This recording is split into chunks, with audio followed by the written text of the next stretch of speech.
Greetings, Andrew with Evermore Studio here. Early last year, a bunch of Glowforge forum regulars collaborated on an art project contributing panels to the construction of a large pentagonal hexacontrahedron. The final piece was sent to Glowforge as a gift from the community. The very talented Mike Mikkelson not only proposed the project, but engineered and wrangled it as well. You should absolutely check out his other fantastic jaw-dropping work. I'll put a link in the description. Miraculously, running last year's project did not discourage Mike from agreeing to organize and assemble an encore project this year. For the 2021 project, we settled on a collection of hexagonal panels that can be attached to a metal backing with integrated magnets. We agreed to a uniform size and a few minor design constraints to provide some unity for the overall display. For me, this coincided with another big project, so I was fairly constrained on time. My most interesting idea had some uncertainties, so I kept the camera running as I worked through them. The core of the project involves some simple electronics, which I sketched out, then prototyped on a breadboard in a few minutes. I have a desktop CNC machine that I have barely used, and it would have been great to use it to produce a custom circuit board.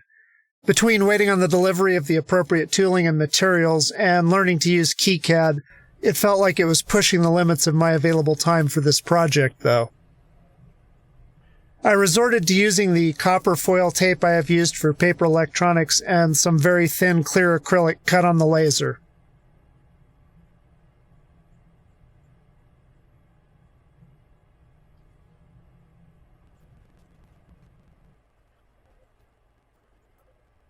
After completing the first version of the board, I discovered some of the holes for my component leads were a little too small. I'm not sure why I thought I could widen small holes in brittle acrylic with an ice pick. Oops. But that led to completely rebuilding the board. Once I had the copper tape down, I did some quick continuity tests and soldered in the components.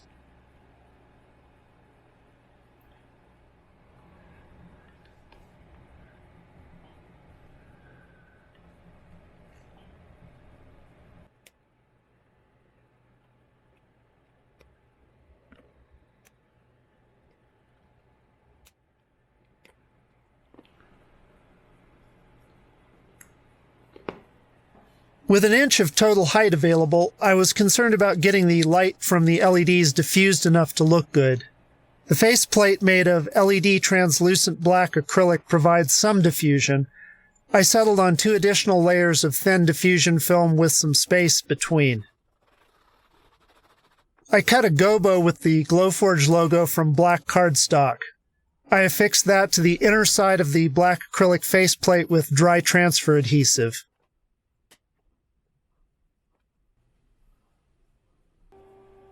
The body is made from layers of 1/4-inch and 1/8-inch thick MDF draftboard with the diffusion film layers slipped between. The top layer is a border around the black acrylic faceplate.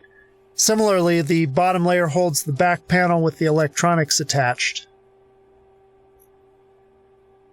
It took a couple tries to get the body right. Wood glue holds the MDF layers well, but barely sticks to the plastic diffusion film. Cyanoacrylate worked much better between the MDF and the plastic.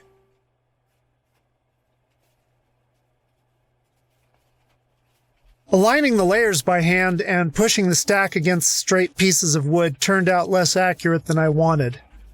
Alignment holes through the layers improved things quite a bit. I ordered some brass rod for that, but ended up just using toothpicks I had on hand to avoid delays.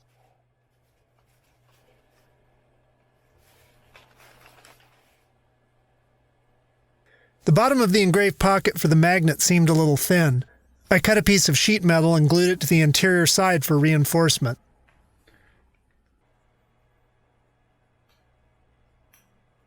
With the body glued up, I masked off the diffusion film and the inside edges where the top and bottom panels had to fit.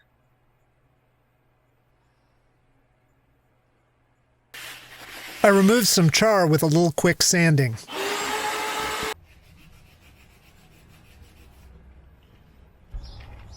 MDF can really soak up paint. To help with that, I gave it a good coat of sanding sealer. A couple light layers of primer went on top of the sanding sealer.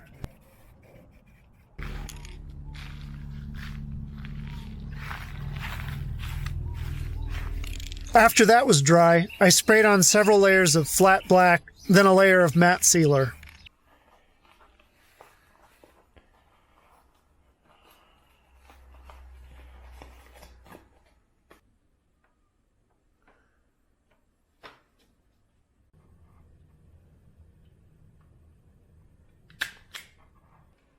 I connected my makeshift circuit board to the switch, protecting all of the splices and connections with heat shrink tubing. Then I glued it down to the back panel with a little piece of EVA foam. Since there was limited space, I didn't try to put in a proper holder for the 9-volt battery. Instead, I tacked it to the bottom with some putty designed for indefinite temporary applications. I drilled pilot holes for the screws for the back panel. I was able to scavenge some perfect black screws from the stray screws bin. I used clamps while screwing in the back panel to make sure they didn't separate any of the layers of the body as they went in for the first time. I did take the panel back off and reinstalled it without the clamps, so it should be good for future battery changes.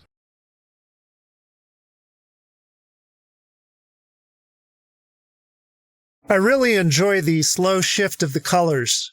Differences in the color cycle timing for the LEDs cause them to desynchronize and create more kaleidoscopic color patterns the longer it runs.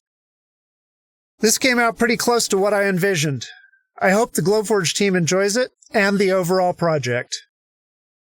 Until next time, thanks for watching.